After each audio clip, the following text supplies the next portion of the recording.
Hello, welcome to all. आज की कक्षा में आप सबका स्वागत है। हमने पोयम शुरू की है श्री मंगल सिंह द्वारा रचित चलना हमारा काम है। इसके प्रथम अंश की व्याख्या हमने कल की थी। आशा है आप लोग समझ पाए होंगे। प्रथम अंश की व्याख्या करते हुए हमने कर्म के महत्व को आपको बताया था कि हमारे जीवन में कर्म का क्या महत्व है। हमें सदैव जीवन में अपने लक्ष्य को प्राप्त करने के लिए कर्म करते रहना चाहिए, क्योंकि कर्म करना ही मनुष्य का अधिकार है, मनुष्य का कर्तव्य है, मनुष्य का धर्म है, क्योंकि बिना कर्म के किसी लक्ष्य की प्राप्ति नहीं हो सकती। और ऐसा ही संदेश हमारे ऋषि मुनि और मनीषियों ने भी दिया है। जितने भी संत महात्मा हुए हैं, सबने कर्म के महत्व को प्रतिपादित किया है।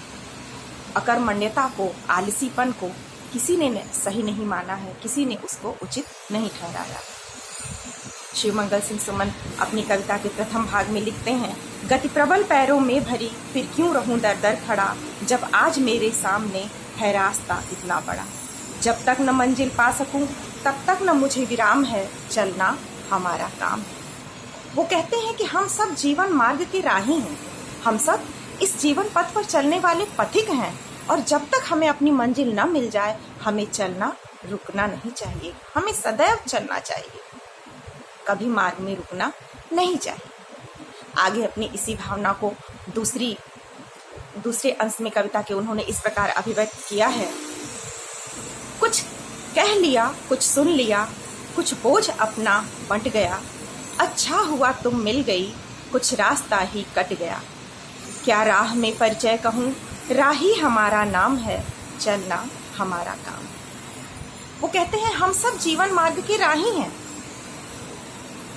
अन्यत्र एक जगह सुमित्रानंदन पंत ने लिखा है, चिर जन्म मरण के आर पार, जीवन शाश्वत नौका विहार। इस जीवन मार्ग में चलने को ही उन्होंने जन्म और मृत्यु के बीच का मार्ग जो है उसे नौका विहार के माध्यम से नौका विहार कविता में अभिव्यक्त किया था, कि जिस प्रकार हम नौका के द्वारा एक पार से दूसरी पार जाते हैं, इसी प्रकार हमें अपने जीवन में अपने लक्ष्य प्राप्ति के द्वारा कर्म करते हुए जन्म से मृत्यु के पार जाना है। और जन्म और मृत्यु जीवन की दो धाराएं हैं, इसी के बीच हमारा जीवन है, और जीवन की धारा में हमें बहते हुए चलना है, आगे बढ़ना है। इसी बात को यहाँ से मंगल सिंह सुमन ने भी रखा है कि हम सब जीवन मार्ग के पथिक हैं, हम सब राही हैं जो अपने लक्ष्यों को प्राप्त करते हुए निरंतर अपने जीवन में आगे बढ़ते रहते हैं। अब इस जीवन मार्ग पर हम बढ़ते तो अकेले हैं, जन्म तो हमारा अकेले होता है और मृत्यु भी अकेले ही होगी, लेकिन क्या हम पूरा जीवन अकेले जीते हैं? नहीं, ऐसा नहीं होता। जन्म से लेकर मृत्यु तक हमें अनेक संबंध मिलते हैं। जीवन में अनेक लक्ष्यों की प्राप्ति के लिए हमें, चाहे वह पारिवारिक है, सामाजिक है, आर्थिक है, हमें अनेक लोगों का साथ मिलता जाता है। इसी प्रकार जीवन में कुछ संबंध ऐसे होते हैं जो क्षणिक होते हैं, कुछ समय तक साथ निभाते हैं, और कुछ लंबे समय तक साथ निभाते हैं। इसी परिप्रेक्ष्य में कवि कहते हैं, कुछ कह लिया, कुछ सुन लिया, कुछ बोझ अपना बंट गया, अच्छा हुआ तुम मिल गई, कुछ रास्ता ही कट गया।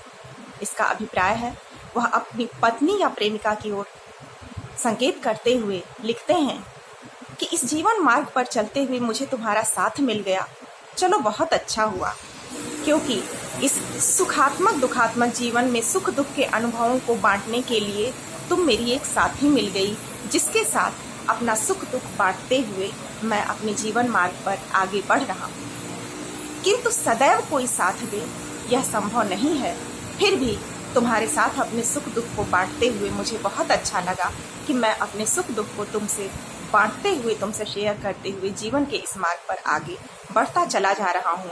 और जीवन में जो भी चुनौतियाँ, जो भी लक्ष्य मुझे प्राप्त हो रहे हैं, जो भी बाधाएं आ रही हैं, अपने लक्ष्य को प्राप्त करने के लिए उन सभी के साथ मैं संघर्ष कर पा रहा हूँ, उन सभी चुनौतियों का सामना कर पा रहा हूँ। कहते हैं कुछ रास्ता ही कट गया, अच्छा हुआ तुम मिल गई, कुछ रास्ता ही कट गया। क्या राह में परिचय कहूँ, राही हमारा नाम है। कहते हैं इस जीवन मार्ग पर चलते हुए जो तुम मुझे मिल गई, मैं, तुम, हम सभी जो भी इस राह में एक साथ चलते हैं, चाहे कम समय के लिए चाहे अधिक समय के लिए, हम सब इस जीवन मार्ग के पथिक हैं। और मेरा स्वयं का यही परिचय है कि मैं अपना क्या अलग से परिचय कहूँ, राही हमारा नाम है। हम सब इस जीवन पथ के राही हैं और हमारा परिचय ही है कि हम पथिक हैं, हम राही हैं। इसलिए इस जीवन मार्ग पर चलते हुए हमें एक दूसरे का सहयोग लेना चाहिए और एक दूसरे का सहयोग लेते हुए एक दूसरे के साथ अपना सुख दुख बांटते हुए आगे चलते रहना चाहिए। द्वितीय अंश में उन्होंने अपनी बात यहीं तक रखी है।